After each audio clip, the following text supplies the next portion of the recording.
एखाद्या चित्रकारांनी किंवा व्ह्युअरनी त्याला की हा हे नाही कळलं मला, याचा अर्थ ते चित्र वाईट आहे का?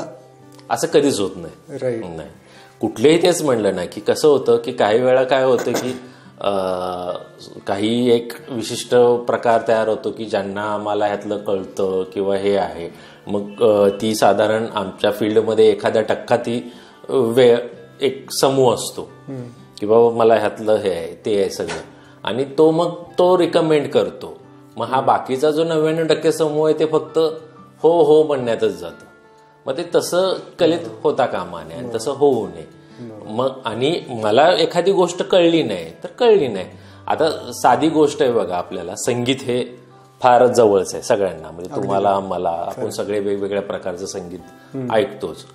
संगीतातले मला राग कळत नाहीत, आलाप कळत नाही, त्यातल्या गोष्टी मलाही नाही कळत, पण एक कळते की बाबा संगीत आणि कर्कशपणा किंवा गोंगाट ह्या दोन गोष्टी कळतात. ज्या वेळेस ते मला कर्कश वाटायला लागतं तर ते म्हणतो की हे बाबा कर्कश आहे, हे काय छान नाही.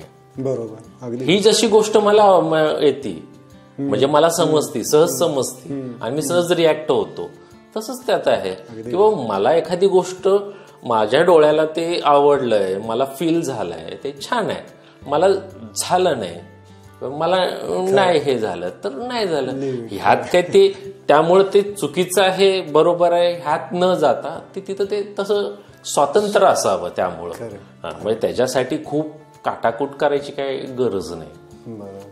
म्हणजे मी सहज सांगतो ना, म्हणजे मला बाबा त्यामुळं ते काही कळत नाही. मग म्हणजे मी पार्श्वगायन पण ऐकतो. आता जरी पार्श्वगायन असेल तर प्रत्येकाचा एखादा गायक आवडीचा होतो, त्यामुळे दुसरे गायक हे आहेत काय असं नाहीये ना. ते पण गाणे आपण नंतर ना ऐकतोच ना, मूड प्रमाणे असेल किंवा ह्याच्याप्रमाणे असेल किंवा काही विशिष्ट पद्धतीची गाणी ऐकतो, हे लाइकिंग नंतर तयार होतं. त्यामुळे का दुसरं हे असं का म्हणजे कमी दर्जाचं आहे, हे दर्जाचं आहे असं काही बिलकुल नसतं ते. त्यामुळे म्हणलं की जसं चित्र काढताना स्वातंत्र्य घेतो तसं श्रोत्यांना बघायचंही स्वातंत्र्य आहे. त्यामुळे श्रोत्यांनी त्याचा तशाच पद्धतीने आनंद घ्यावा त्या गोष्टीचा.